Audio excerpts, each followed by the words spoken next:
अगर जीवन में प्रसन्न रहना चाहते हैं तो अपनी विशेषताओं के लिए स्वयं को और दूसरों की विशेषताओं के लिए उन्हें धन्यवाद देते रहना चाहिए, क्योंकि ये हमारे जीवन में ढेर सारी मदद करती हैं। और आज भाग्योदय के सभी दर्शकों को नुपुर शर्मा का नमस्कार। आज दिन है मंगलवार, तारीख है 12 नवंबर 2024 और तिथि है कार्तिक मास के शुक्ल पक्षी एकादशी तिथि, जो शाम 4:05 तक रहेगी और उसके बाद द्वादशी तिथि का आरंभ होगा। आज रेवती नक्षत्र है और हर्षण योग शाम 7:09 तक रहेगा। उसके बाद वज्र योग की शुरुआत हो जाएगी। आज का अभिजीत मुहूर्त दोपहर में दिन में 11:49 से 12:32 तक रहेगा। और सर्वार सिद्धि योग भी है आज, जो 12 नवंबर यानी आज की सुबह 7:52 से शुरू हुआ है और कल 13 नवंबर की सुबह 5:40 तक रहेगा। और राहु काल आज दोपहर 2:55 से शाम 4:17 तक है। सूर्य आज तुला राशि पर है और चंद्रमा मीन राशि पर संचार कर रहे हैं।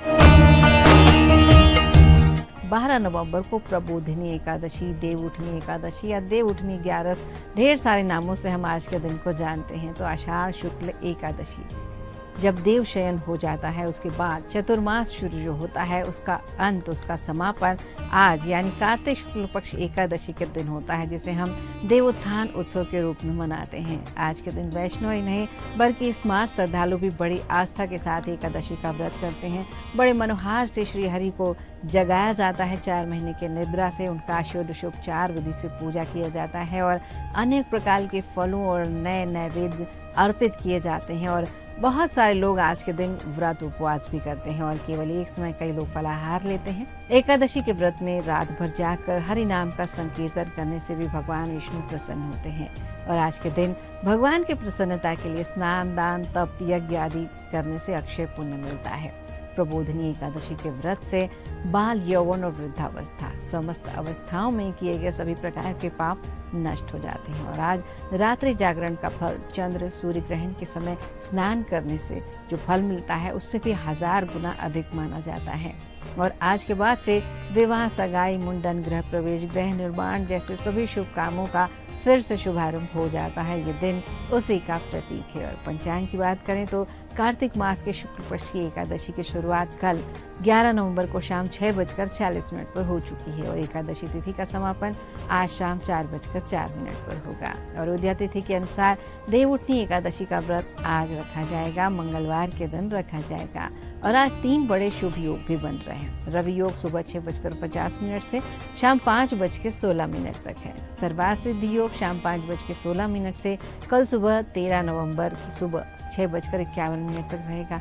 और साथ में सिद्ध योग भी आज सुबह 11:54 से शुरू होगा और कल 13 नवंबर की सुबह 9:05 तक बना रहेगा। और देवउठनी एकादशी की हम बात कर रहे हैं तो इसकी कथा भी सुन लीजिए। देवउठनी शब्द का अर्थ है भगवान को जगाना, भगवान को उठाना। और जब भगवान विष्णु 4 महीने की लंबी योग निद्रा से जागते हैं तो हम आज का दिन मनाते हैं। और पौराणिक कथा ये कहती है कि एक बार सांख्यायन नाम के राक्षस ने वेदों को चुरा लिया था, जिसके बाद सभी देवताओं ने वेदों को वापस पाने के लिए भगवान विष्णु से अनुरोध किया। भगवान विष्णु ने इसे वापस पाने के लिए कई दिनों तक सांख्यायन नाम के राक्षस से युद्ध किया और उसे मार गिराने के बाद वे इतने थक गए कि 4 महीने के लिए योग निद्रा में चले गए थे। यही समय हम देवशयनी मानते हैं उनकी 4 महीने की। और देवउठनी एकादशी आती है उसके 4 महीनों के बाद। और भगवान विष्णु इस दौरान योग निद्रा में रहते हैं, इसलिए इस समय को शुभ नहीं माना जाता, क्योंकि भगवान श्री हरि प्रदाता हैं, पालनहार हैं और उनका आशीर्वाद न हो तो जीवन में कुछ भी ठीक नहीं होता है। देवउठनी एकादशी पर जब भगवान विष्णु जागते हैं तो हम शुभ कार्यों की शुरुआत करते हैं। और इस दौरान वे असुर राजा बलि को दिए गए वचन के अनुसार 4 महीने तक पाताल लोक में निवास करते हैं। कोशिश करें कि आज के दिन सुबह जल्दी उठकर स्नान करके साफ कपड़े पहन लें, पूजा घर को गंगा जल छिड़क कर पवित्र कर लें, भगवान विष्णु का ध्यान करते हुए व्रत का संकल्प लें।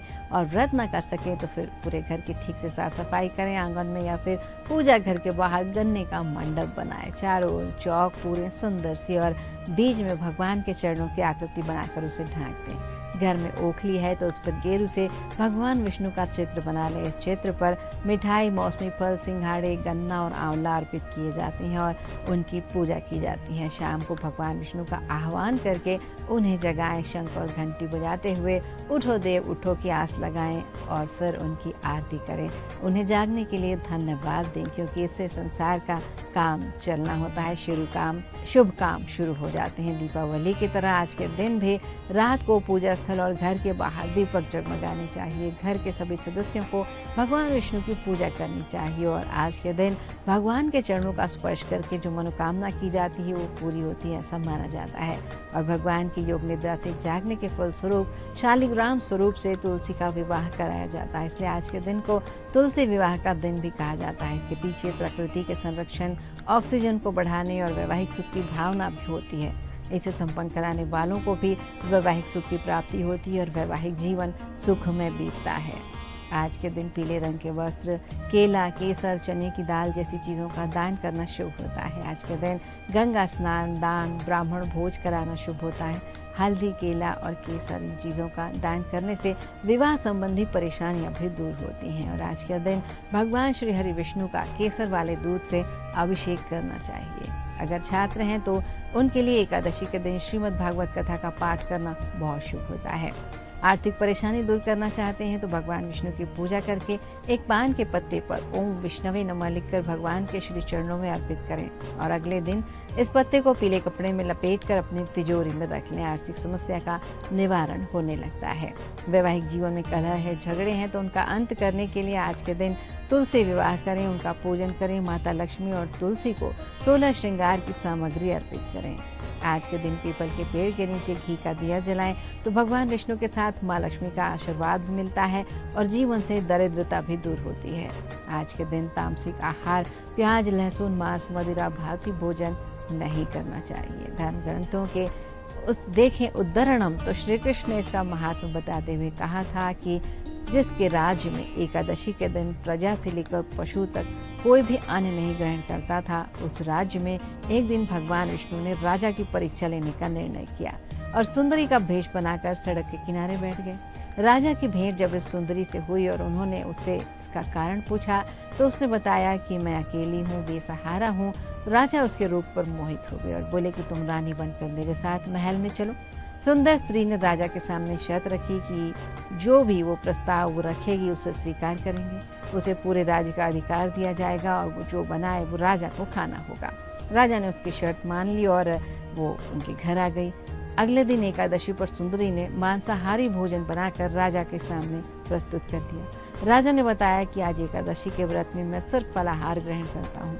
तब रानी ने अपनी शर्त याद दिलाते हुए कहा कि अगर ये भोजन नहीं खाया तो मैं बड़े राजकुमार का सिर धड़ से अलग कर दूंगी। तब राजा ने अपनी स्थिति अपनी बड़ी रानी पटरानी को बताई। बड़ी महारानी ने राजा से धर्म का पालन करने की बात कही और अपने बेटे का सिर काट कर देने के लिए तैयार हो गई। राजा हताश थे और सुंदरी की बात न मानने पर राजकुमार का सिर देने के लिए वे भी तैयार हो गए। अब सुंदरी के रूप में श्रीहरि जो राजा के धर्म की परीक्षा ले रही थी, उनके धर्म के प्रति समर्पण को देखकर बहुत प्रसन्न हुई और उन्होंने अपने असली रूप में आकर राजा को दर्शन दिए। यानी भगवान विष्णु ने दर्शन दिए और उनसे वरदान मांगने के लिए कहा। राजा ने इस जीवन के लिए प्रभु को धन्यवाद दिया और अपना उद्धार करने के लिए कहा। राजा की प्रार्थना स्वीकार करते हुए श्री हरि ने उन्हें मृत्यु के बाद वैकुंठ लोक दिया और वे भगवान के लोक हो गए। और आज के दिन से ही विवाह का समय शुरू होता है, तो आने वाले दिनों में कौन से विवाह मुहूर्त हैं ये भी जान लीजिए। नवंबर महीने की बात करें तो 12-13 नवंबर, उसके बाद 16 से 18 नवंबर तक और उसके बाद 22, 23, 25, 26 और 28 नवंबर को विवाह किए जा सकते हैं। और 12 नवंबर आज का दिन तो है ही जो सबसे अच्छा माना जाता है विवाह के कार्यों के लिए। इसके बाद बात आती है दिसंबर के महीने की, जब कौन कौन सी तारीखें विवाह के लिए उपयुक्त हैं आपको बता देते हैं। तो दिसंबर के महीने में विवाह के मुहूर्त 4 दिसंबर, 5 दिसंबर, 9 दिसंबर, 10 दिसंबर, 14 दिसंबर और 15 दिसंबर तक रहेंगे। तो देवउठनी एकादशी से हम मांगलिक कार्यों की शुरुआत मानते हैं जिनमें आप सभी प्रकार के अच्छे काम कर सकते हैं। और इस दिन को इसलिए महत्वपूर्ण माना गया है कि आज के दिन चतुर्मास का समापन हो जाता है और आज रखे गए किए गए व्रत और भगवान विष्णु और माता लक्ष्मी की पूजा से कई गुना अधिक फल प्राप्त होता है। यहाँ भगवान विष्णु के 4 मास की योग निद्रा में जाना हमें गुड़ संदेश भी देती है कि व्यक्ति को व्यर्थ की भागदौड़ में स्वयं को जो हम व्यस्त रखते हैं उससे धीरे धीरे हम काल के गाल में तो समाते ही हैं, कभी एकांत में बैठकर हमें स्वयं का साक्षात्कार करना चाहिए।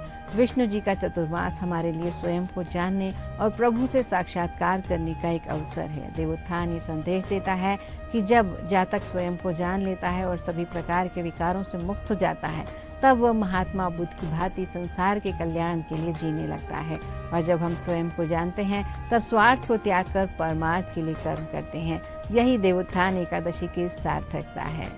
और देवउठनी एकादशी की बात के साथ साथ ये भी याद दिला दें कि 15 नवंबर को शनि कुंभ राशि में मार्गी हो रहे हैं। 16 नवंबर को सूर्य का वृश्चिक राशि में प्रवेश हो रहा है, यानी वृश्चिक संक्रांति है।